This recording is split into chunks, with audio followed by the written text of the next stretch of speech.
તારનાર પ્રભુ ઈસુ ખ્રિસ્તના નામમાં આપ સર્વને મારી પ્રેમી સલામ પાઠવું છું.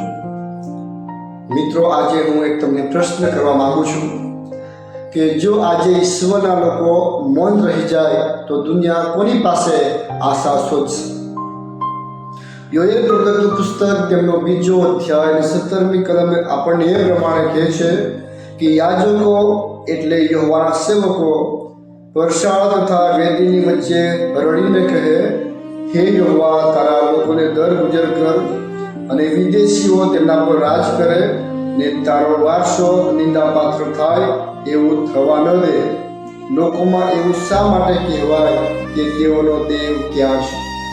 મિત્રો, આજે જે વચન છે એ આપણને યાદ અપાવે છે કે ઈશ્વરના સેવકોનું સૌથી મોટું શસ્ત્ર એ પ્રાર્થના છે.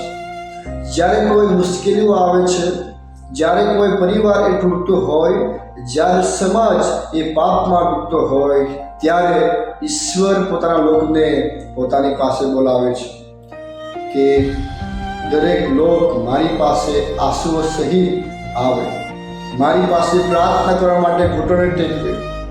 આજે પ્રશ્ન એ નથી કે દુનિયામાં કેટલી સમસ્યાઓ છે. પ્રશ્ન એ છે કે શું કોઈ પ્રાર્થના કરવા માટે તૈયાર છે? શું કોઈ ઈશ્વરની હાજરીમાં ઊભો રહીને પોતાના પરિવારના માટે, પોતાના ચર્ચ માટે, આ દેશના માટે વિનંતી કરી શકશે? આજે ઈશ્વર એવા લોકોને શોધી રહ્યા છે જે માત્ર ફરિયાદ ન કરે પણ પ્રાર્થના કરે. કારણ કે જ્યારે લોકો પ્રાર્થના કરે છે ત્યારે ઈશ્વર એ કાર્ય કરે છે. જ્યારે આપણે પ્રાર્થનાઓ કરીએ છીએ ત્યારે ઈશ્વર તેનો જવાબ આપે છે. જ્યારે આપણે નમ્ર થઈને તેમની પાસે ફરીએ છીએ ત્યારે તેઓ આપણને કૃપા, માફી અને પુનઃસ્થાપન આપણને આપે છે. મિત્રો, આજે સમય છે એ પ્રાર્થના કરવાનો. મિત્રો, આજે એ સમય છે એ પસ્તાવો કરવાનો. આપણે દૂર ગયા હોઈએ, કદાચ આપણે પ્રાર્થના નથી કરતા, તો આજે એ આપણો સમય છે. ચાલો આપણે કહીએ કે હે પ્રભુ, તારા લોકને બચાવ અને તારા નામનો મહિમા થવા દે. ઘણી બધી રીતે આપણે પ્રભુથી દૂર જતા રહીએ છીએ. ઘણી બધી વખતે આપણે પ્રાર્થનાઓ કરવા માટે ભૂલી જઈએ છીએ. ઘણી બધી વખતે આપણે બાઇબલ વાંચવા માટે ભૂલી જઈએ છીએ.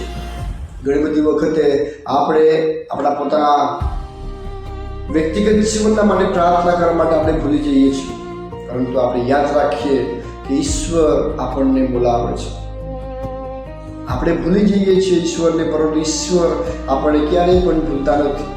અને આ સમય આપણને ઈશ્વરે આપ્યો છે કે આપણે તેમના ચરણોમાં આવીએ, આપણે ઈશ્વરની આગળ આવીએ અને આપણે ઘૂંટણે પડીએ અને પ્રાર્થના કરીએ કે ઈશ્વર, મેં એટલા સમય દરમિયાન તમારી આગળ પાપ કર્યા છે, મેં મારા પડોશી સાથે વાદ વિવાદ કર્યો છે.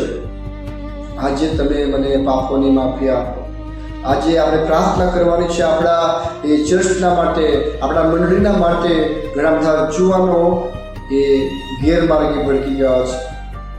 દરેક જુવાનો માટે પ્રાર્થના આપણે કરવાના છીએ કે ઈશ્વર પિતા દરેક જુવાનોને તેમની પાસે લાવે, તેઓ પણ પ્રાર્થના કરે, પ્રાર્થનાવાળી જીવન જીવે અને વસ્તુનો પ્રમાણે ચાલનારા એ વ્યક્તિ બને. તેના માટે આપણે ખાસ પ્રાર્થના એ કરવાના છે. હવે આપણે ટૂંકી પ્રાર્થના કરીએ. જીવતા પરમેશ્વર, અમે તમારો આભાર માની સ્તુતિ કરીએ છીએ, કારણ કે તમે મહાન પરમેશ્વર છો. તમે અમારો પ્રેમ રાખનાર પરમેશ્વર છો.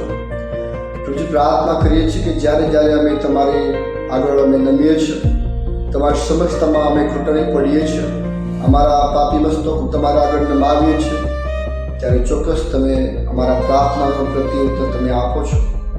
પ્રાર્થનાનો જવાબ તમે આપનાર પરમેશ્વર છો. માટે પ્રભુ, મેં આભાર માની સ્તુતિ કરીએ છીએ. આ સમયે અમે પ્રાર્થના કરીએ છીએ અમારા મંડળી, અમારા જુવાનોના માટે, ઘણા બધા પરિવારોના માટે કે તેઓ પ્રાર્થનામય જીવન જીવતા નથી. તેઓના જીવનની અંદર પ્રભુ પ્રાર્થનાનું સ્થાન નથી. આજે તમે એવા વ્યક્તિઓને શોધી રહ્યા છો કે જેઓ તમારી આગળ આવે, પ્રાર્થનાઓ કરે, વિનંતીઓ કરે. કદાચ આજે અમારા જીવનની અંદર કોઈ પણ પ્રકારનું પાપ હોય તો પ્રભુજી, આજે અમે તમારી આગળ એ પાપોની કબૂલાત કરીએ છીએ. પ્રભુજી, તમે અમને પાપોની માફી આપો. પ્રભુજી, ફરીને એક વખત અમારા સર્વનું જીવન તમારા હાથમાં સોંપતા આ પ્રાર્થના તારનાર પ્રભુ શ્રી ખ્રિસ્તના નામમાં સાંભળો.